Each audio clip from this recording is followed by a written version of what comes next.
The promise of AI in medicine is just huge. We're talking about predicting diseases, personalizing treatments, maybe even saving countless lives. And that potential, it's absolutely real. But there's a massive, and frankly, pretty dangerous gap between that promise and what's actually happening inside our hospitals today. And that's really the core question here, isn't it? Researchers can build these incredible algorithms that spot patterns in data with like superhuman accuracy. But taking that brilliant piece of code and safely plugging it into a chaotic, high-stakes hospital, well, that's a whole different ballgame. And honestly, it's where most of these amazing projects just fall apart. Okay, let's really break this down. On the left, you've got the lab. Researchers call this in-silico.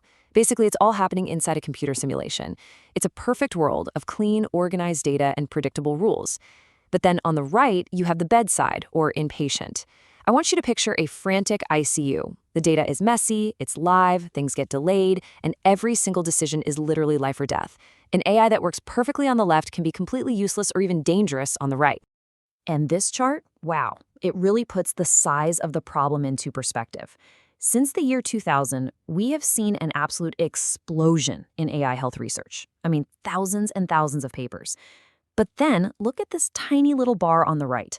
The number of papers that even talk about how to actually implement this stuff in the real world, it's less than 0.1%.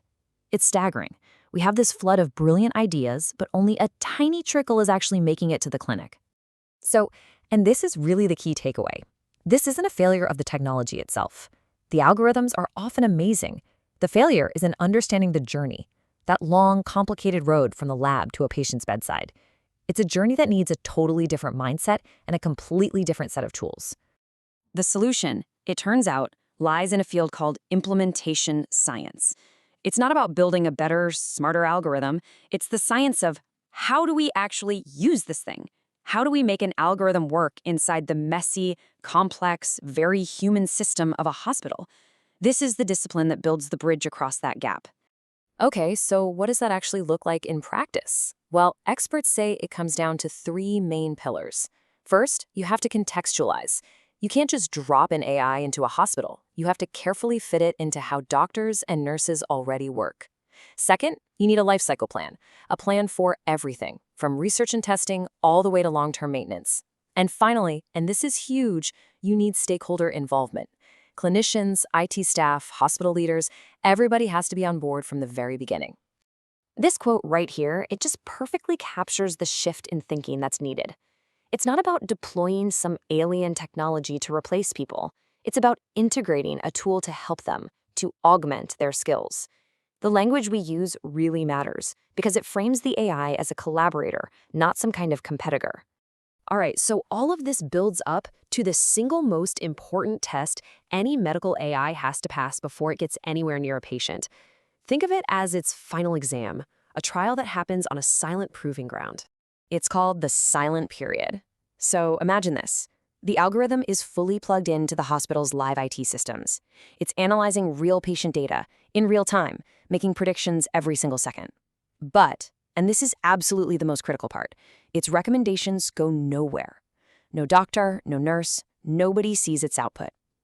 It runs completely invisibly in the background, like a ghost in the machine, being tested against reality without affecting a single clinical decision. And you can see here where it fits into the whole process. It's not the first step, and it's not the last. The silent period is that essential bridge, the thing that connects the clean, controlled research phase with the live, go-time environment where the tool actually starts helping doctors. It's where theory smacks right into practice, in the safest way imaginable. So why is this so non-negotiable? Well, first, it's the only way to see if the model can actually handle the messy, unpredictable data of a real hospital. Second, it tests the whole IT pipeline for any weird delays or glitches.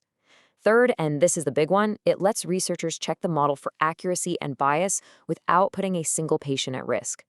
And finally, it generates the hard evidence that doctors and nurses need to see before they'll even think about trusting a new tool with their patients' lives. And look, this isn't just some academic theory.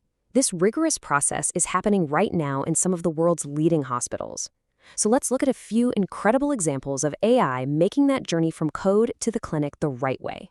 First up, we've got a project called Sepsis Watch, and this comes from the Duke Institute for Health Innovation. So, sepsis is this deadly overreaction by your body to an infection, and catching it early is absolutely critical. The Sepsis Watch model crunches patient data to predict that risk. But here's the really genius part. Instead of just blasting busy doctors with yet another alarm, which leads to something called alarm fatigue, the AI's prediction first goes to a specialized team of remote nurses. They validate the signal, they look at the patient's context, and then they contact the doctors on the ground. It's a perfect, seamless human-AI collaboration.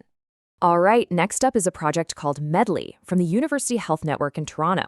And this is what the Vector Institute calls a Pathfinder project. And really, the whole point of these projects is to create a kind of repeatable blueprint for getting world-class AI research out of the lab and to the people who actually need it, the patients. Medly tackles the huge challenge of managing congestive heart failure at home. The solution is an app that lets patients send their daily vital signs straight to a monitoring nurse. So where's the AI?